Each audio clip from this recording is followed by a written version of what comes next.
Hey everyone, welcome back to another video. Today we're here with the Instacker update 2 and yeah, there's a lot to talk about. First of all, I want to talk about my the blight strategy I've been running. Right now I've been running Lira Arthain, and I've been running all the blight nodes and then running the blueprints one just for an extra income. This method is actually really good. I found this out from Crouching Tuna. He made a video on the best currency strategies this league, and I found this one to be really interesting and I really wanted to try it. And you're probably wondering, why are you running Blight, as a wonder build? It's kind of weird. But to be honest with you, the explosions from Profane Bloom is really carrying the Blight encounters, and I'll show you that as well. And overall, it feels super easy. First of all, the reason we take these nodes is to give us the extra chance to get Blighted maps or oils. And then, of course, you get some stuff like Blighted maps are anointed, and you have this node as well, which is really good. So basically, you don't need to run a Scarab for this map when you drop it. And if you set up your Atlas to only drop Lira Arthain maps, then it's super easy to get these maps.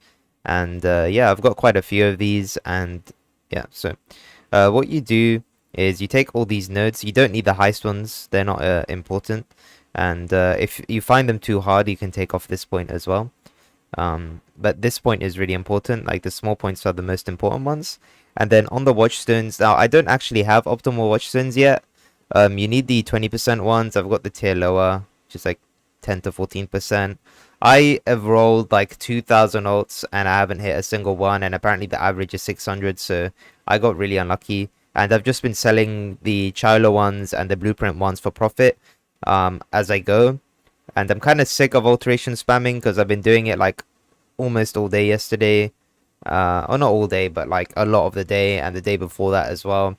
And it's just so long. And I was thinking just maybe I buy the watchstone for 2x, but if the chances are like 600 ults are 1x, so the chances are like 1x to get one watchstone, I just need to keep going at it, because paying 2x is double the amount just to get the watchstone, which is a bit questionable. Yeah, I've got that everywhere, and I sextant my map. Now, the nodes I run here is the Secrets of the Stones to get the increased watchstone modifier effect. I run the Guardian and the Synthesis one to get the additional chance to get the Guardian and Synthesis maps. Close Allies for Master Missions, even though I'm not really using them too much right now. And the extra Sextant modifier. You're probably wondering why I'm not running like Thaumaturgical Awakening, and that's because I'm not actually running Cyrus right now. So here's the one thing with the build so far. So right now, we've gotten to the point where our build is in a really good spot. We've got Assassination, we've got Throat Seeker. I think we're missing that. We've got the Transcendent, we're like level 93, and yeah, so we've pretty much got everything we want. The next things to take is Prodigal Perfection, and then after that we want to take Trickery here. Oh, sorry, no, we don't want Prodigal Perfection first. We want Arcing Blows, and then we want Prodigal Perfection, and then we want Trickery, and that is the entire build done. But so here's the thing with this build, is that I do enjoy it, but I don't know if it's the build I want to spend so much currency on, because right now I'll tell you the whole scenario. Oh, by the way, we changed the gloves, which was really good. So how did we get these gloves? We found them on the market. They had attack speed, but they had cold res with enemies have a chance to be chilled, or like increased damage against chilled enemies, right? It was a temple mod gloves, and they were 8 exalts. I negotiated to 7x, and then I did the res change, and then I changed it to lightning res, because first of all I need lightning res, and that was already really good. And on top of that, it was a temple mod, so it changed the increased damage against chilled enemies to crit chance against shocked enemies, which is insane for us. So these gloves are best in slot for a long time, and I don't think we can be changing these anytime soon. Okay, so this is the problem I had, and I don't know if I want to do this. Now, it's not an issue. The currency is not an issue. It's just the fact that I'm going to have to grind, and then once I grind, I'm going to have to put on the new gear, and when I put on the new gear, I have to grind for the next thing. And with this build, I don't know if I want to grind that much currency, because I basically need to grind around the mirror worth of currency to get this build to the smoothest possible point. So where would we spend that mirror? We'd spend it on the boots. First of all, we'd get way better boots. we'd get like double elevated, and we would, you know, get something pretty good there and not worry about them again. And the problem is, if you want double elevated with int, it's extremely expensive. Like, the minimum cost is around 60 exalts, and getting int yourself is not easy, because it's a suffix, and when you make the boots, you have a chance of adding a random suffix. If you want to get rid of the suffix, you have to do non-influence to influence, which is 20x, and then on top of that, you need to somehow slam int on there, which is almost impossible. So I don't really want to do that, and I would just buy a pair with int on them. That would be optimal, but the minimum cost is 60x for a bad int roll, which is terrible. So that's the first thing that would be upgraded. And then the reason I would want to upgrade that first is because on my amulet I have cold res, on my wand I have fire res. So I need to get the two-tone boots with fire and cold res, so that I don't need to worry about the resist on my wand and my amulet anymore. Once I do that, I would free up the wand upgrade. So to beat this wand, I need to spend about 45x, and yeah, it's really expensive to upgrade this wand. That's just the price of it, right? So the reason why it's we'd have to spend about 26x on essences, and on top of that, after the 26x, we need to have an empty prefix. If we don't have an empty prefix, we're in trouble. We can't gamble on null, because that's a 1 in 3 with 2 mods that we really need. We'd spam the lightning damage essence on it, the flat lightning damage essence, until we hit the int mod on a eye level 68 wand, imbued wand, and that's 26x on average. And then on top of that, we need to augment influence for a 1 in 3 to get increased damage per int, and augment influence is 20x right now, so that would overall cost about 46x to just maybe make that wand. And if we augment a different influence mod, it's not the end of the world, but it stops being insane tier and it goes down to, you know, just 45x instead of being like almost mirror tier. So there's a gamble there, and that's 45x regardless of whether it's mirror tier or not. That's like the upfront cost of it. So yeah, and even if you try and buy a wand with a failed augment influence, like with damage pen or something, you still have to end up spending, you know, 45x, around that range, 40x. So that's the second upgrade, and I need the boots upgrade first to even do this upgrade. And then the next upgrade would be the amulet. Now the amulet is by far the most expensive upgrade ever.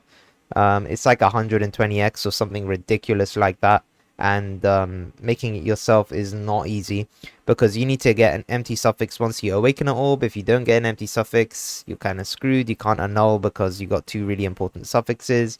It's just a nightmare to make this. And yeah, I don't know, it's strange. We'll see.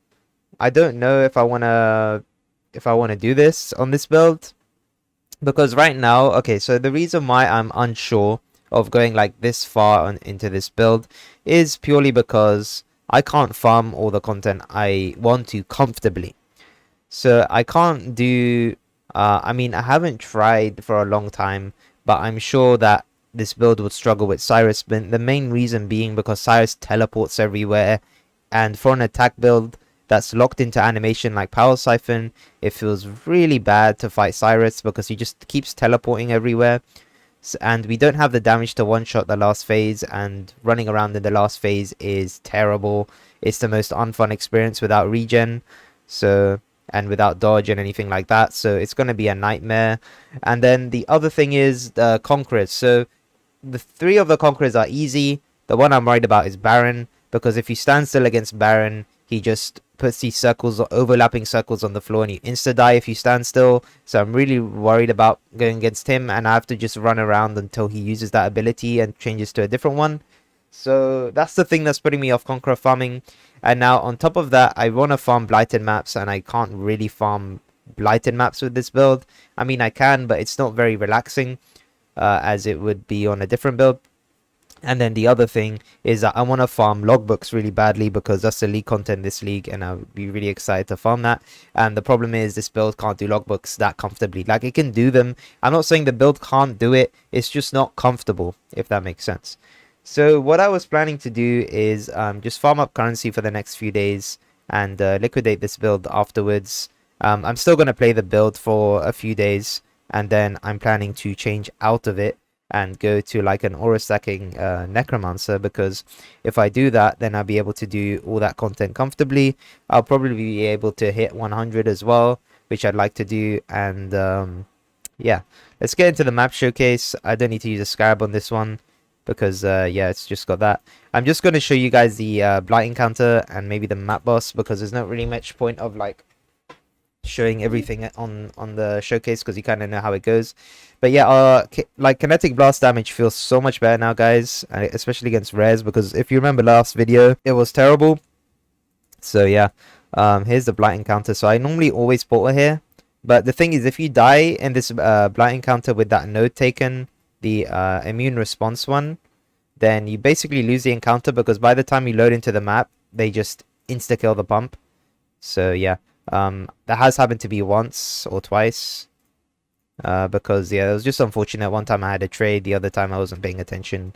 But yeah, that's what I mean. The build isn't it's not entirely chill, which is not a bad thing. Like, of course, it's good for builds to be engaging and, you know, everything like that. And I'm not switching to minions because I want a full brain dead experience. It's just that I would like to, basically I like to play PoE both when I'm concentrating, when I'm not concentrating. And this build does not allow for the non-concentrating part, because you have to be constantly on your toes, and you have to aim your ability, of course, and everything like that, which is really gets kind of draining after a long period of gaming. If it was only playing a little bit every day, I guess I'm not playing too much, but yeah, I don't know, it does definitely feel draining. As you can see, the explosions just carry the entire encounter, right? So it's super easy. And here we go. So we normally get like oils, we get blighted maps from these, and that's the main money maker. The blighted maps that you get from here is the main money maker. Now that's why you also want the upgraded watchstone, and it's because basically if you don't have a high chance to drop a blighted map or oils, you won't get that many blighted maps, and then you'd lose money. And of course you want to run scarabs with every map. Currently run polished because they're like 7C each in bulk if you buy in like 10 bulk. If you buy more bulk, it's more expensive, but 10 bulk is pretty comfortable for me to buy at a time. I just buy like 10 off someone, and then I buy 10 off another person and keep buying it until I have like, I don't know, 40, 50, run all the maps and then go again. But yeah, I'm going to show you how many blighted maps I made so far in like 30 scarabs, and you guys can see for yourself. But yeah, I'm gonna quickly show you the boss. I'm actually gonna wait for my my headhunter things to go away, like my buffs, because otherwise it's not gonna show a good representation of the boss damage, because I'm gonna be doing way too much damage. So you got a clay shaper here, 1C. I remember last league those were really expensive early league because of I think Grim made a video on it or something. Okay, so the headhunter buffs have run out. Did we get any more? No, we didn't. Okay, so this is the boss damage. So as you can see, it's really not bad. This boss keeps you in place of bear traps, so I can't actually move right now. But yeah, it's really cool. But yeah, as you can see, that was a physical based boss, so I was able to just stand there and take the damage pretty much. So yeah, as you can see, the damage is much better than last time as well. And yeah, overall, guys, it's you know, I don't hate the build. It's just not what I'm currently purely looking for in what I want to do, because I do really want to run like logbooks and blighted maps and stuff. So the blighted maps are over here. These are all of them that I've got so far with like 30 scarabs. Now it doesn't seem like much, but you have to remember each of these are like 30C each. They have you know, anoints as well.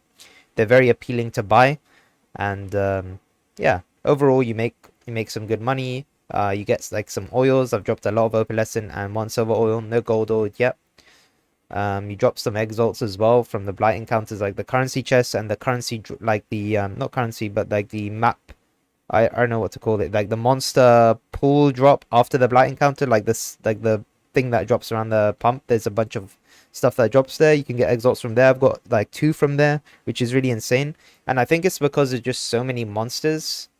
You get a high chance of dropping like exalts and stuff. So yeah, That is the current situation with me, and that's it. Yeah. I hope you guys enjoyed this video. Please like and subscribe if you want to see more of this stuff. But yeah, next video is probably going to be on the Necromancer, unless I have something else to add to this build or I decided to keep playing this build. I'll let you guys know.